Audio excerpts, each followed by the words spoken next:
Mga ka-sports, ito na ang ultimate comparison ni na CJ Perez at Renz Abando. Dalawang standout guards at wings na pinag-uusapan ng lahat ng Gilas fan. Bakit daw si CJ Perez ay always na nasa official pool ng Gilas pero si Renz Abando ay madalang o hindi nasasama sa mga final roster or practice? Alamin natin ang reasons based sa performance, availability at team needs. Kung trip mo po ang ganitong content, paiwan ng follow at pa-subscribe na din. Tara, simulan na natin. Unahin na natin muna si CJ Perez, isa sa mga pinaka-consistent at energetic player sa PBA. Kilala sa kanyang hustle, defense at aggression. Experienced Gilas player na first join international team noong 2016 at World Cup 2019.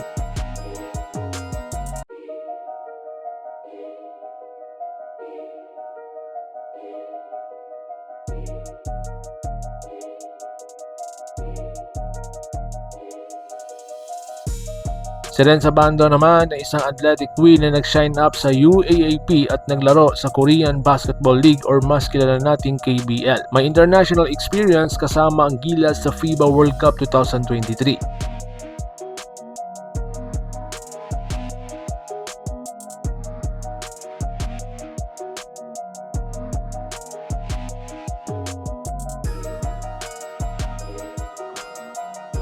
Si Abando ay may average around 5 to 8 points sa mga Gilas International Games sa World Cup, habang si Perez naman ay may experience sa qualifiers at team leadership sa Gilas setup na nakalista sa mga recent pools. Sa performance at playstyle nila, si CJ Perez, ang kanyang strengths ay high energy, relentless defense, slashing ability, multi-position play. Sa PBA, nag-explode ng big scoring nights at nagpapatunay ng kanyang offensive skill. Pwede maging spark off the bench o starter depende po sa lineup. At dito naman tayo makasport sa kanyang limitation. Sa Gilas, minsan limited ang minutes at production dahil sa rotation at role ng coach, na sinasabi hindi siya nagkaroon ng malaking minutes sa ilang laro. Habang kay Renz Abando naman, ang kanyang strength, isa siyang athletic, versatile wingspan, scorer potential sa perimeter at sa rim. Nagpakita ng kanyang galing sa World Cup 2023 na may leading local sa isang game at magandang shooting night laban sa China.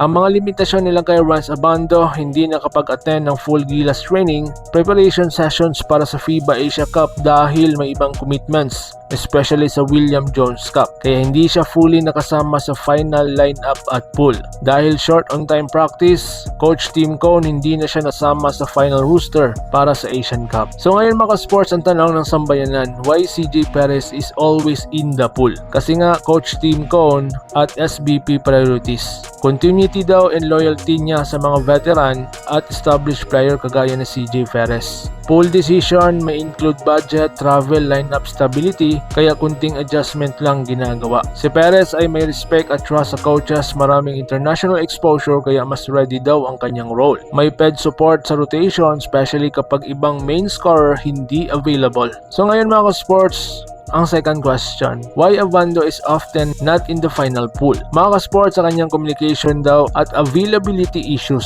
Si Renz Abando hindi nakapag-train daw fall season sa Gilas training dahil daw may ibang commitments tulad ng Jones Cup at club obligations sa KBL. Ang kanyang time to learn system daw kay Coach Tim Cone mahigpit sa team system at rotation, kaya kapag hindi daw sapat ang practice time mo, mahirap mapasama sa final unit. May iba pang guards wing na may consistent availability at chemistry, kaya magiging mahirap daw makapasok si Abando sa lineup. Sa recent pool updates, fans pati mga analysts nagre-remark kung paano may lalagay si Abando kung meron siyang extended practice time at fit sa rotation. So ngayon mga sports, dito naman tayo sa fan decision and analysis. Ayon pa sa mga fans mga sports, meron place daw si Abando, pero mas consistent si CJ dahil established na po daw siya.